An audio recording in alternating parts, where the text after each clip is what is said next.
Hey, it's just going to be a quick one. I want to say a few words about the Bangkok bombing, which of course has been big news in the last few days. It's been a dramatic week, in fact, with the Tianjin explosion in China. The same day, actually, there was a big landslide in Shanxi province. Um, the migrant crisis is an ongoing story. There was a plane crash in Indonesia. So it's been a very dramatic week news-wise. Um, there's still been no public claims of responsibility for this atrocity, which, as far as I understand, is the worst in Thailand's history.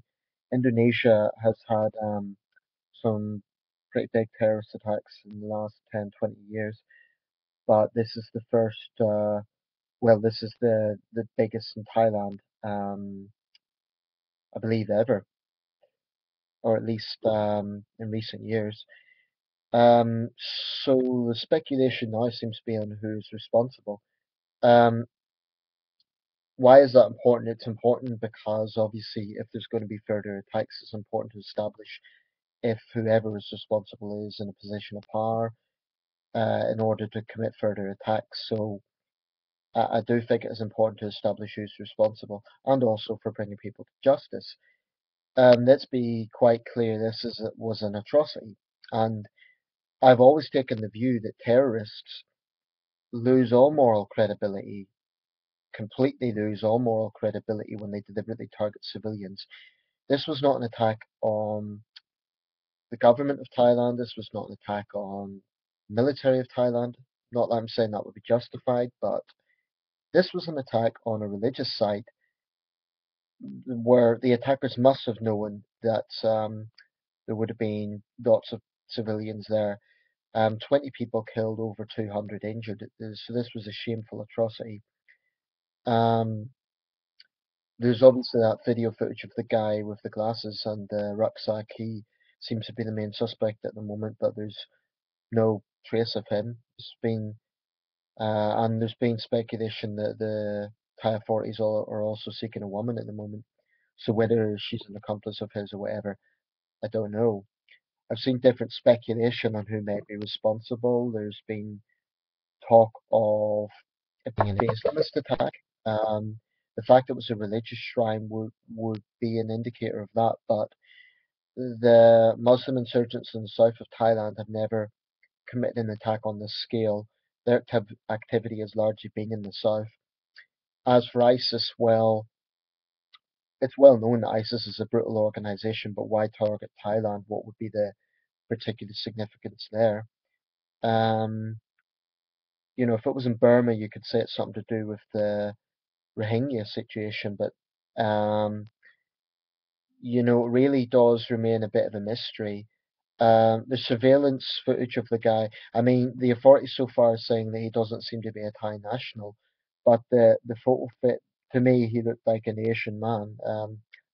I mean, an East Asian man as opposed to a Middle Eastern man. But that's only broad speculation. So it seems unlikely that it's ISIS, but anything's possible. Political factions is another possibility. Thailand's obviously bitterly divided politically. I've had my views on that as an outsider. Um, it is possible that it is one side doing this. Both sides have been guilty of violence, but this would be certainly an unprecedented scale of violence.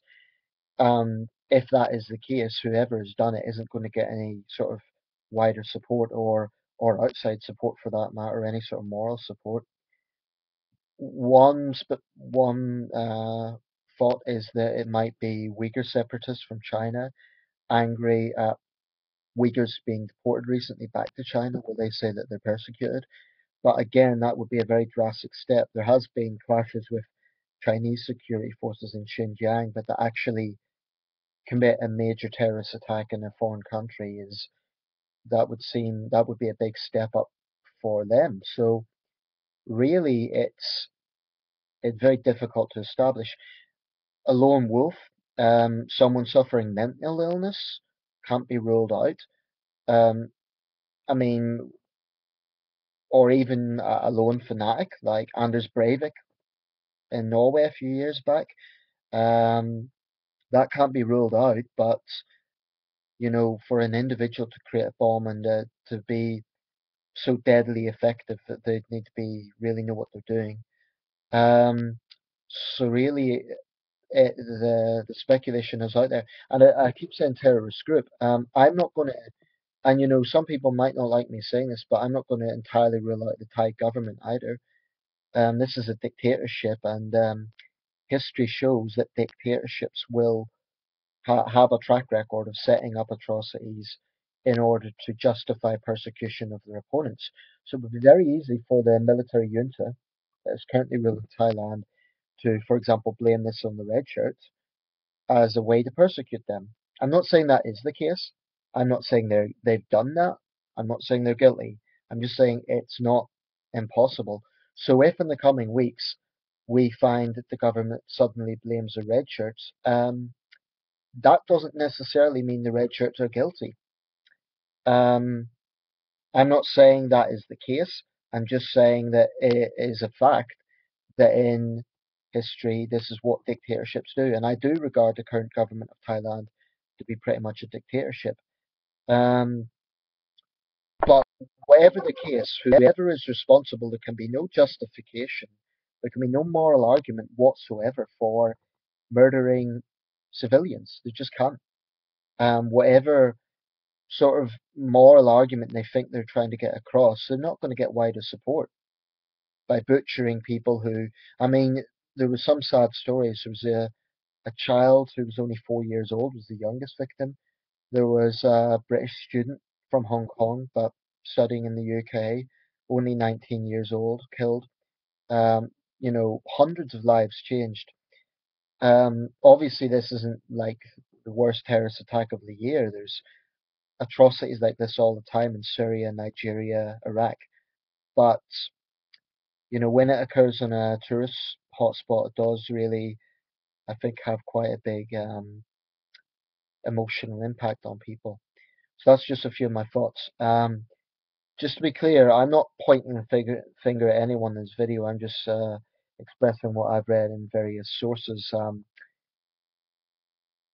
In a way, I wish someone would claim responsibility because then they would be taking the responsibility and there wouldn't be so much speculation that would be, there's a risk when something like this happens and no one claims responsibility that innocent people get targeted and falsely accused, especially in a country like Thailand, which in my opinion has a massively flawed justice system.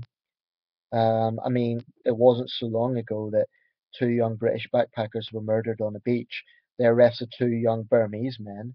Um, they supposedly confessed, but that was under duress. Even the families of those British holidaymakers have expressed doubts. So I absolutely don't trust the Thai justice system for a second. I think it's deeply corrupt, and I think it's based on politicization rather than fairness.